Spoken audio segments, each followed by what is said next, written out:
this project, this webinar really grew out of our morning connections.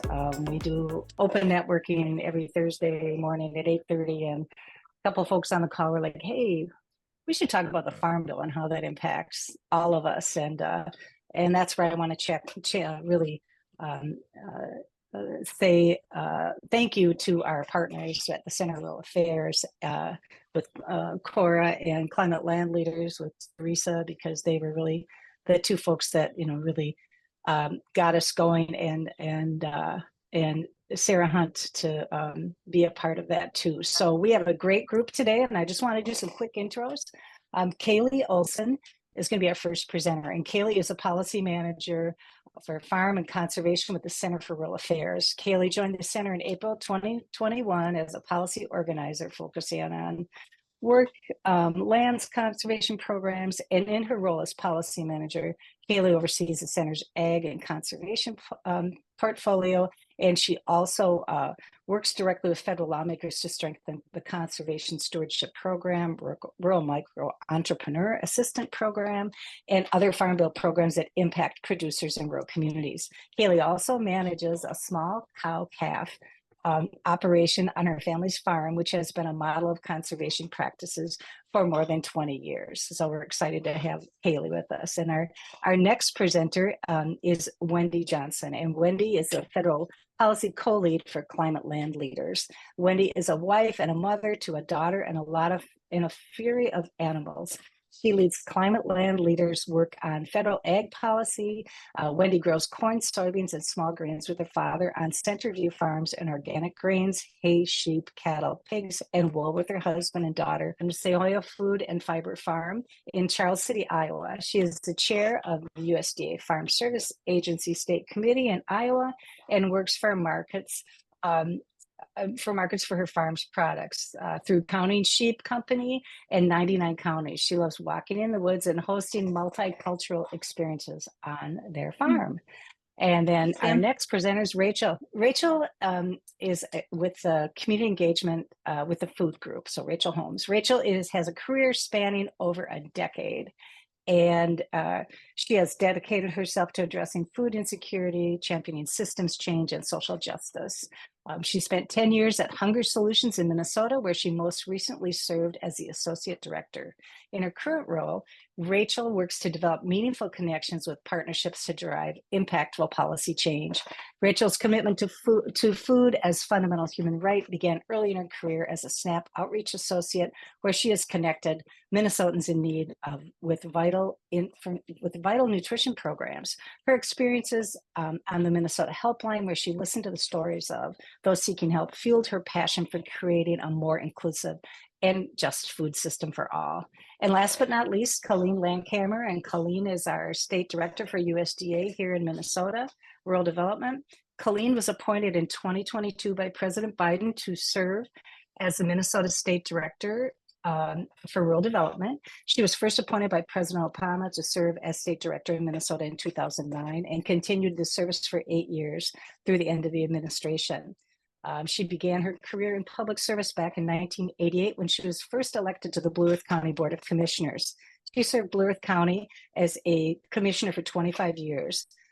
Colleen has an enormous passion and energy for rural communities. Under her leadership and appointments, USDA has invested over $8 billion in Minnesota's rural communities. Her dedication to rural has no boundaries. From her involvement in A good example is from her involvement in the Association of Counties nationally, and forming the Rural Action Caucus and serving in 1998, and serving as NACO, the National Association of County President, as well as the Association of Minnesota County President. So that took a little bit longer, but I really wanted to show you the depth and breadth of the women that we have presenting today. So I am going to hand it over to Kaylee to get us going with presentations.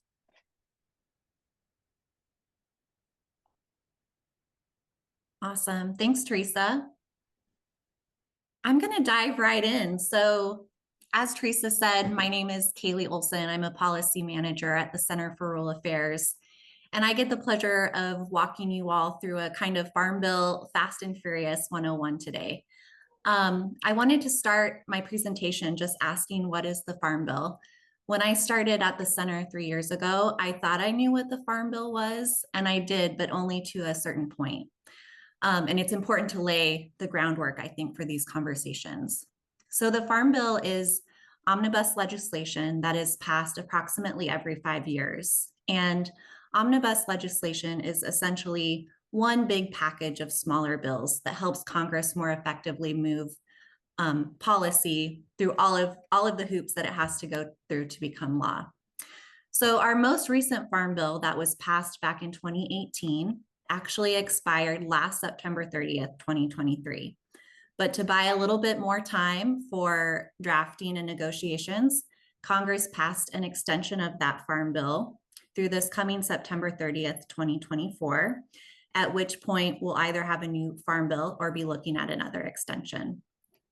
And while the Farm Bill, like all federal legislation, has to go through the full House of Representatives, the full Senate, and be approved by the president, the majority of that hard work and heavy lifting is done in the Senate and House Ag committees. Next slide.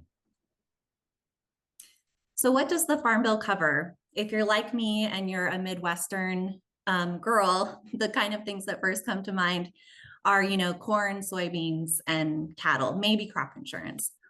But the truth is that the Farm Bill covers much more than just what we traditionally think of as agriculture. There's 12 titles within the Farm Bill. There are some here that probably are familiar to you. Like I said, commodities, conservation, crop insurance. But some of the lesser known titles that I like to point out are things like rural development, energy, and nutrition, which I know Rachel will talk about quite a bit more later on. Next slide, please.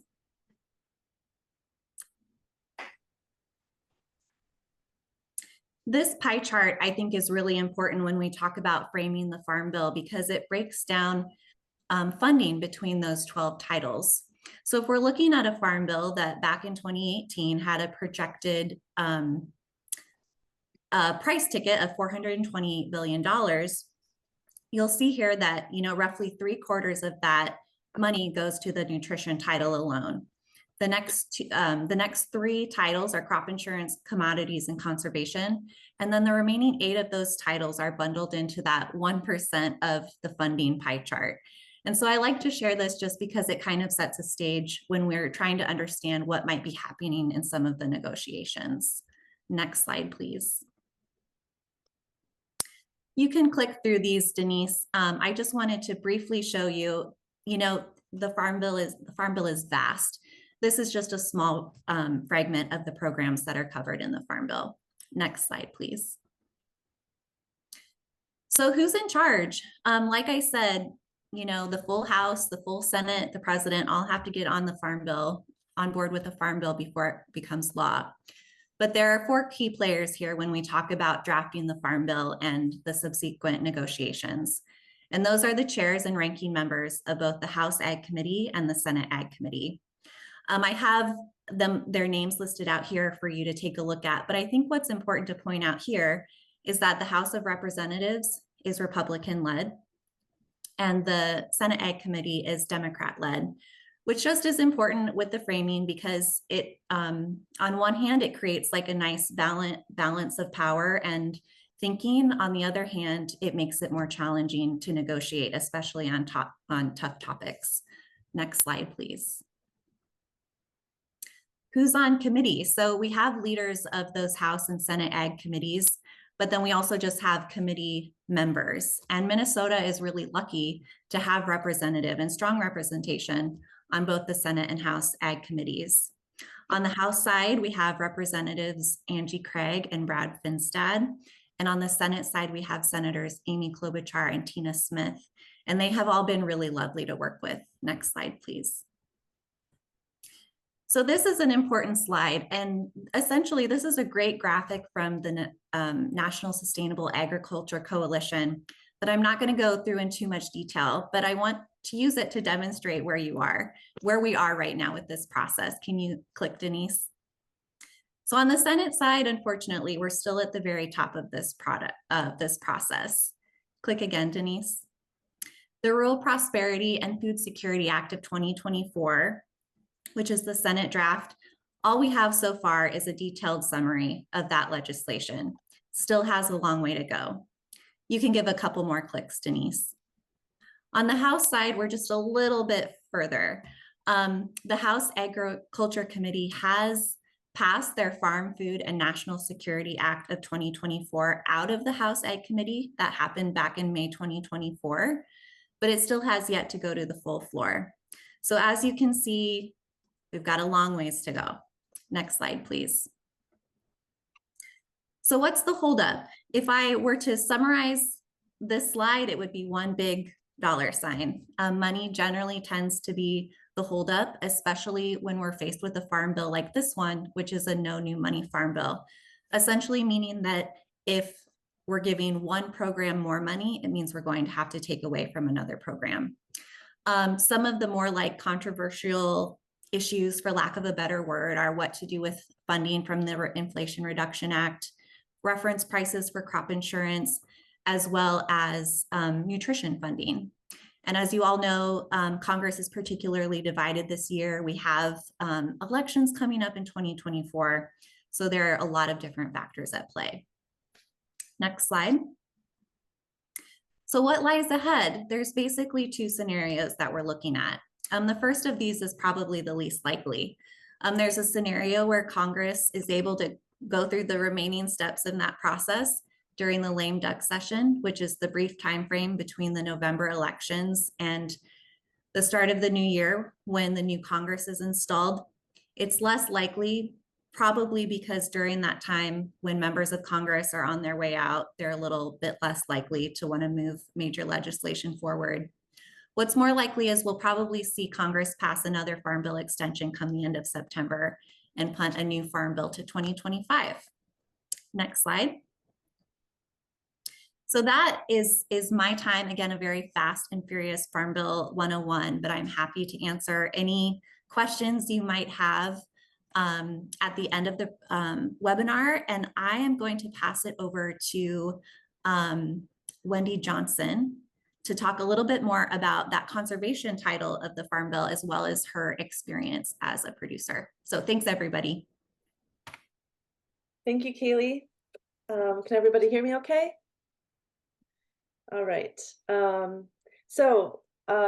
Thank you for having me. My name is Wendy Johnson. I'm a farmer in Northeast Iowa and am federal policy co-lead for Climate Land Leaders. And I'm also owner of Joia Food and Fiber Farm. Joia means jewel in Portuguese, and Counting Sheep Sleep Company. And I'm co-manager of Centerview Farms, our family farm.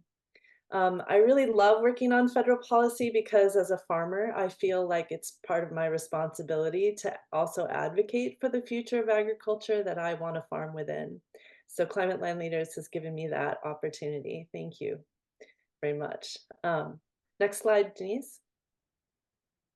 So a little bit about me. I work within 3 different farming systems consisting of conventional, organic, and regenerative. On the conventional side, I co-manage my family farm with my 82-year-old father. Since I started in 2010, we've implemented practices like cover crops, no-till corn, no-till soybeans, small grains, planting non-GMO corn and soybeans, adding a small grain into the rotation, and reducing our fertilizer and chemical use. But it is difficult to diversify on, and I want to say this lightly, only 1,000 acres, because an ethanol plant is only a few miles away. There isn't any infrastructure for small grains, nor strong market signals for grains like oats, rye, wheat, and grains like kernza that are up and coming. The market signals for commodity crops are based on speculation and what is happening globally. So the price is positively affected by negative international conflict and climatic events in countries like our competitors of Brazil and China. So we as farmers have very little control over the market or our price, but we just continue to produce as much as we can, even if the markets don't even demand it. Next slide. I first started Joia Food Farm with the values of organic. So I wanted to be an organic farmer because I believe in chemical-free food. But then as we started to incur more extreme weather events like downpours and flooding and droughts, it leaves organic grain crops and the land a little more vulnerable to erosion. But during the perennial years of our cropping rotation, where I had perennial forage growing, and I'd integrated grazing into the scenario, that made the land seem like it had superpowers in terms of resiliency to extreme weather events. And I personally really enjoy grazing because I don't rely on any inputs. But grazing by itself and implementing agroforestry techniques does not necessarily pay the bills of a farm. It is also more labor intensive, but I want to note it's not fossil fuel intensive. In our current environment, it is much too profitable to grow corn, especially when looking at the cost of the land per acre, either in rent or to purchase. So at Joya today, we are 100% perennial. We grow Kernza, seen here. We custom graze beef cow calves, also seen here. And we graze some of our own cow calves and finish them grass-fed. We graze sheep and finish them grass-fed. We graze chickens for meat and eggs. We raise some pigs and other poultry for direct to consumer sales that we sell through our virtual farm store and in local and regional locations. We've planted over 6,000 trees using agroforestry practices, and we use rotational grazing management to prolong our growing season, really allowing the animals to get their own food versus us bringing it to them. Next slide. So I basically built a farm business based on conservation. And so I'm quite impassioned with the conservation title in the Farm Bill because programs like EQIP and CSP have been instrumental to helping me cash flow the farm, to not only protect and enhance our natural resources, but also grow food and fiber for people, building community and more robust local food systems along the way. I have a farm business, but I also have witnessed what conservation provides in terms of farmer happiness and joyful living. Because I'm conserving, I'm repairing, I'm restoring land that was once just corn and soybeans. And I see more and more grassland birds nesting. I see all sorts of wildlife I've never seen before. I see the natural world return, all while growing food and fiber, and it's incredibly exciting. And I think to myself, wow, I wish every farmer could see what I'm seeing with just these small changes to a cropping system and consider what our landscape would look like and feel like if we were more concerned about conserving than production alone. Farmers have been overproducing grains for the last century, and the Farm Bill has been the piece of legislation that helps provide that balancing act of reducing acres to control production. The Conservation Reserve Program was the 1985 Farm Bill. 1985 Farm Bill was built in. It was like a built-in acreage reduction solution. So policy signal to the farmer is not conservation based. It's still production based. And that's why this, a reason why the CRP was implemented. Next slide. The two programs I mentioned, EQIP and CSP, are oversubscribed. There was vast improvements made to these programs with the 2018 Farm Bill. One of the major emphasis for me was a grazing and organic initiative. Without that, I wouldn't be able to do what I do today. Yet many farmers and producers get turned away from these programs because the funds run out. The Inflation Reduction Act, the IRA, is the single most important piece of climate legislation so far. And when I say climate legislation, I am connecting conservation to climate. Conservation practices are directly tied to a reduction of GHG emissions. Conservation in agriculture is one of the easiest ways for the US to reach our climate goals, as a third of total emissions are due to agriculture. And we got this $19 billion boost to get it done. It's incredibly exciting. This means that farms like ours, Joya Food and Fiber Farm, can continue to exist within this corn monoculture paradigm. It means that new farms and emerging farmers can start farming using conservation practices as their North Star. It means that practices that help land become more resilient to climate change or changing climate, however you want to see it, is valued and that we aren't solely focused on production alone, but many other facets of agricultural life. It is a boost to gaining more farmers on the land, a boost to reducing our need for expensive and corporate-owned resources, and a boost to diversifying the land to grow food and resiliency in our rural communities. Next slide. Yet there's some contention between the Senate majority version and the House version of the Farm Bill. And the major high level, I guess the high level contention is climate, and that means conservation. As a disclaimer, as a farmer and representing CLL, I am focusing here on climate change, how climate change affects agriculture and how agriculture affects climate change. Next slide. These are just a few of the major differences between the two versions as they relate to conservation, aka climate. But a bird's eye view is the Senate version supports climate action and small to mid-scale farms and farmers, creating a more level playing field. The House version does not support climate action and continues to support the large farmers, kind of proliferating the get big or get out message. Next slide. Conservation is preventative action. Long-term, conservation will save taxpayers money on disaster relief due to climate change. It is thinking ahead versus cleaning up. It helps get more farmers on the land by emphasizing diversity and support of small to mid-sized farms like ours. It helps create a more level playing field for farmers to compete with the big corn, soy, predominantly white male producers. When we consider fruit and vegetable farmers who are on smaller plots of land, they can get wiped out by a single climate event that ruins their entire season, and they don't have a good safety net option currently. If we're going to have safety nets and crop insurance for commodity farmers, then all farmers should have access to a safety net and crop insurance options. Next slide. This photo was taken of our farm in early June of this year when it kept raining and we had over 10 inches of rain in just the month of May. This is after a year of drought of just last year in 2023 when we had only 10 inches of rain the entire year of 2023.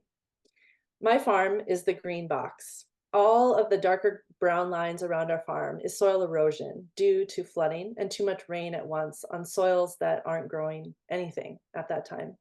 These soils are filled with nitrogen from fall fertilizer application, chemicals, and no root systems. I sleep at night knowing our soil is protected and is growing life during such a vulnerable time of the year. And this is all due and made part to conservation funding in the Farm Bill and the Inflation Reduction Act. Thank you very much. Next slide. Here's my contact information. I look forward to further questions and comments, and I will pass it on to Rachel. All right, thank you, Wendy. Hi, everyone. Again, my name is Rachel Holmes, and I'm the Director of Advocacy and Community Engagement with an organization called the Food Group. At the Food Group, we are a statewide equity nonprofit. We fight against hunger by focusing on all the different ways that we can build a better food system. And to do that, we really kind of work across the continuum, right? We start with growing and harvesting foods, to selling affordable groceries, to supporting the emergency food system through hunger relief. And then lastly, by advocating for change and for finding policy solutions that can kind of help us change that system for the better. So I'm really honored to be here today to talk about the Farm Bill. It is a critical piece in ensuring that people across the country and all throughout Minnesota really have those access points that they need to healthy foods in order to thrive. So we can get into it. Next slide, please, Denise. So why do we do the work we do, and why is it so important to the Farm Bill? Well, I wanted to just spend a little bit of time talking about what we're seeing right here in our home state, because people in Minnesota are struggling. And right now, 1 in every 9 people are facing food insecurity in our state. And in fact, last year alone, we had about 7.5 million visits made throughout the state to food shelves. And that is 4 million more than were made throughout all of 2020 during the heart of the COVID-19 pandemic. So people are still really struggling to bounce back from the economic impacts of the pandemic. And as you can see here, our year-to-date food shelf visit numbers, they don't look like it's going to be much better than last year. Right now, already, we're about 30% higher number of food shelf visits than we were last year at the same time. So it's really important that you know, we're having these conversations. And while food shelves play a really crucial role in helping provide immediate relief to those who are facing food insecurity, they can't do it alone. And nutrition programs, which we're going to talk about today, they really offer a more reliable and a more empowering way for families to access food. So it's really critical that the Farm Bill provides adequate funding and support for nutrition programs to help millions of Americans kind of maintain that access that they need for nutritious foods. Next slide, please.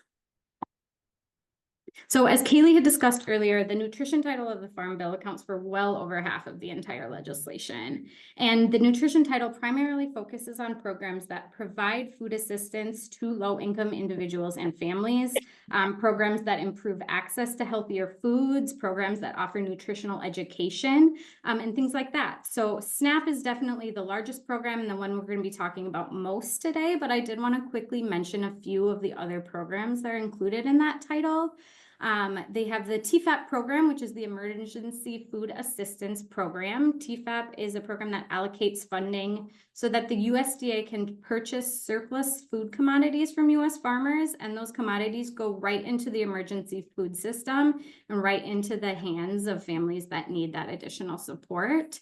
There's a couple of nutrition programs as well that target specific populations. The FDIPR program is a program for our tribal and native neighbors. We have the WIC program, which is for parents with young children.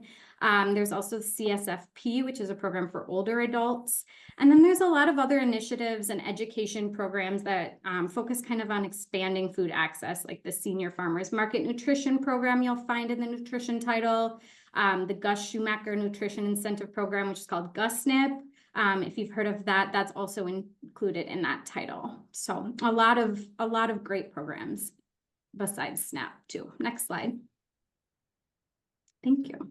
So SNAP is really the cornerstone of the nutrition title, and it's the largest program that we'll talk about today that's in that title. SNAP serves millions of Americans, and right here in Minnesota, about 500,000 people are enrolled in SNAP each month. And it's important to note too that over 2,000 of that 500,000 are enrolled outside of the 7-county metro. So it's not just a program that's utilized in one area of the state. People all around the state and all counties, all corners of the state rely on this program. So SNAP, it's called the Supplemental Nutrition Assistance Program. You might hear it referred to as EBT. It was formerly known as the Food Stamps Program, and it is really the largest and the most effective anti-hunger program in the nation. Researchers have found that SNAP reduces the likelihood of food insecurity by about 30%. And through SNAP, households can receive benefits and dollars right on an EBT card, and it allows them to purchase food directly from grocery stores. So this is not only, you know, a steady support each month, but it also gives kind of SNAP recipients that dignity of being able to choose their own foods, choose foods that suit their nutritional, their cultural needs, and the needs of their families. Next slide. Great, thank you.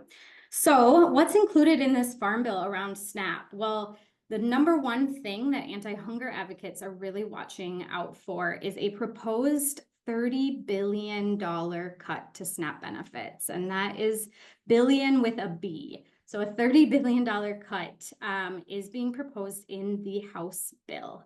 And that is a cut that comes from essentially a freeze on something called the Thrifty Food Plan. So this is kind of a complicated thing, so bear with me, and I'm happy to take questions a little bit later. But the Thrifty Food Plan was developed to estimate the cost of a frugal, healthy diet, and that's what's used to determine SNAP benefit numbers.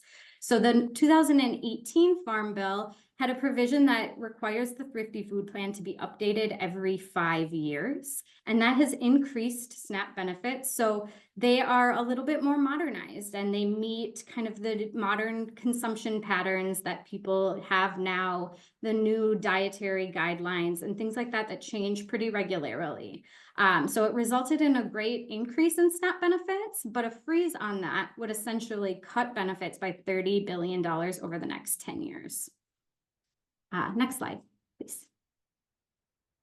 So knowing that that's kind of the major thing we're watching, I also wanted to kind of highlight some of the things that are also included in the Farm Bill drafts and proposals that are very of interest. So, you know, within the Senate Farm Bill, there's a lot of things that would not only not cut SNAP benefits, but make some pretty significant modernizations and updates and innovations to the program.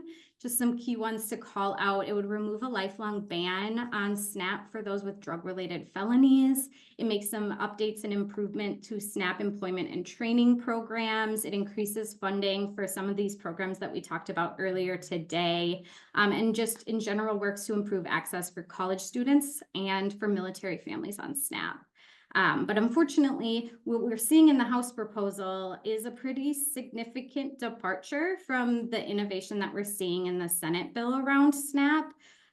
So not only is it, you know, proposing to cut SNAP pretty drastically, but it's also placing a little bit more restrictions on the program by allowing states to kind of restrict choice with SNAP benefits. And it's restrictive in their expanding of funding for some other programs. So you know, given the significant economic challenges that millions of Americans face, it's really clear that the House version of the Farm Bill just falls a little short in addressing those issues. And to really tackle food insecurity, you know, we really do need to make sure that the Farm Bill is protecting and strengthening SNAP, not cutting it.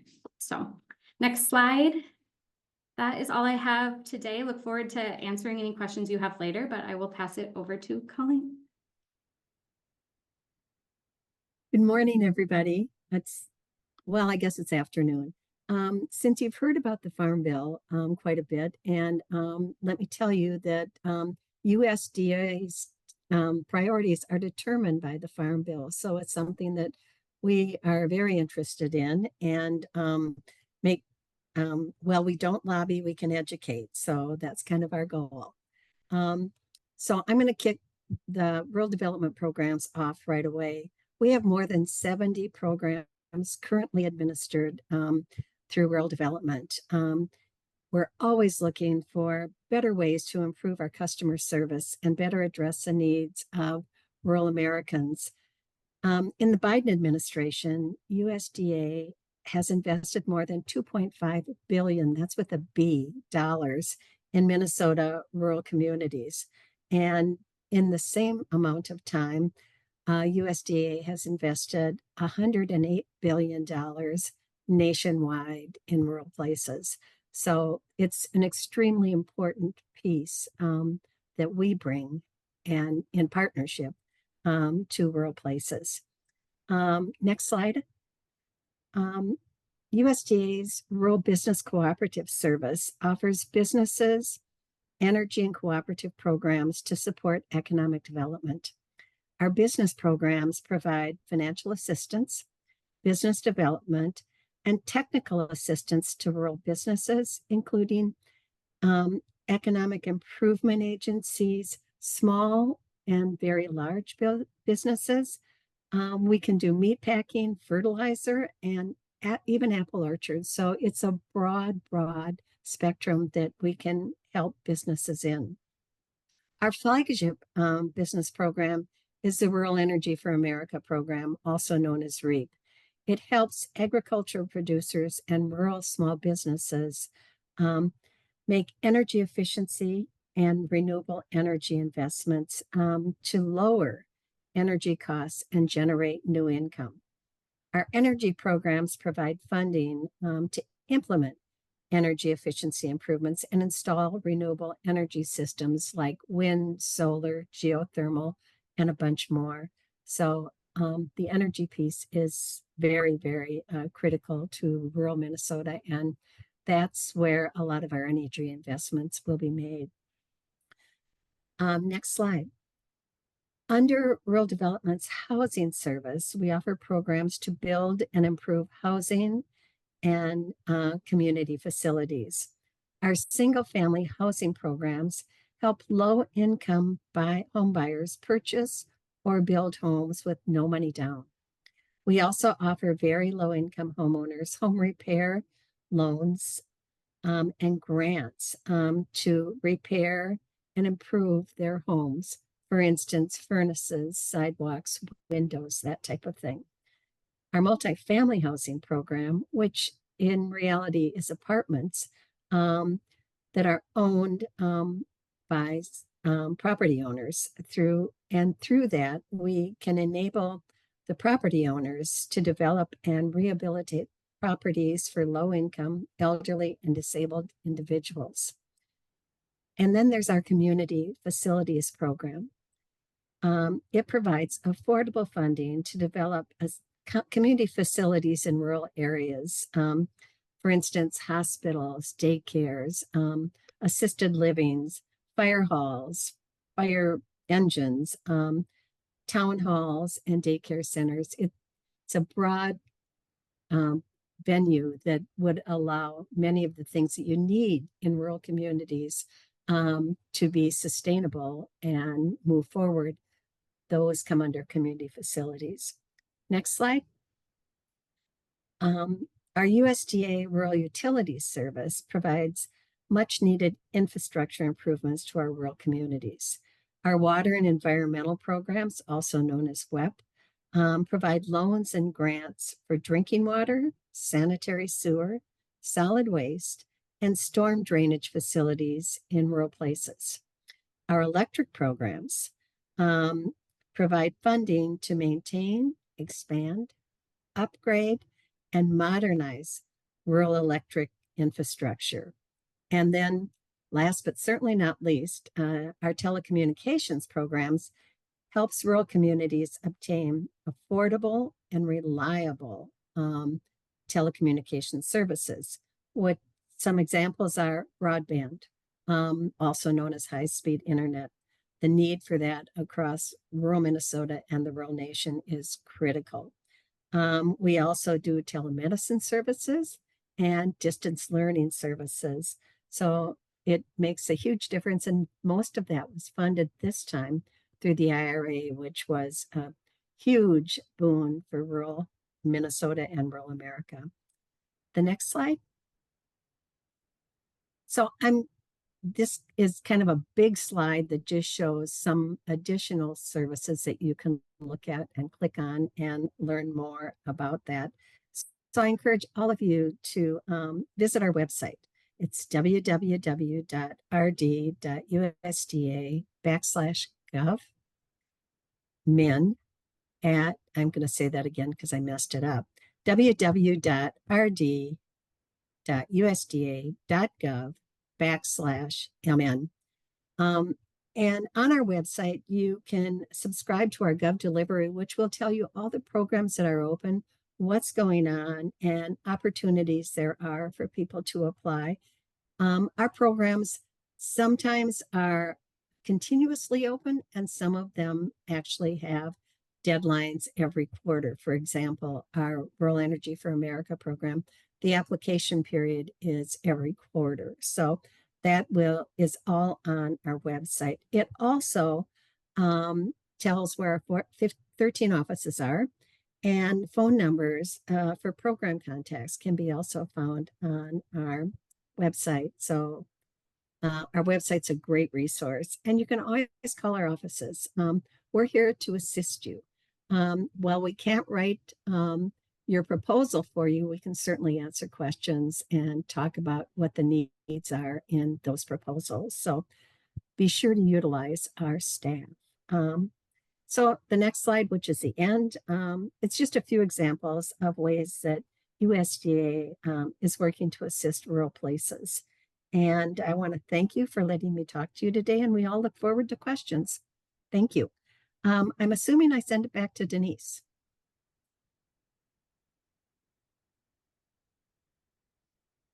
Or maybe Teresa. Or maybe Sorry, Sarah. Yeah, or maybe Sarah. We're going to send it to I'm Sarah. sorry, Sarah. That's It's okay. So we okay. have, everybody can see each other now. We'll head into Q&A, and I just want to jump in. This is Teresa.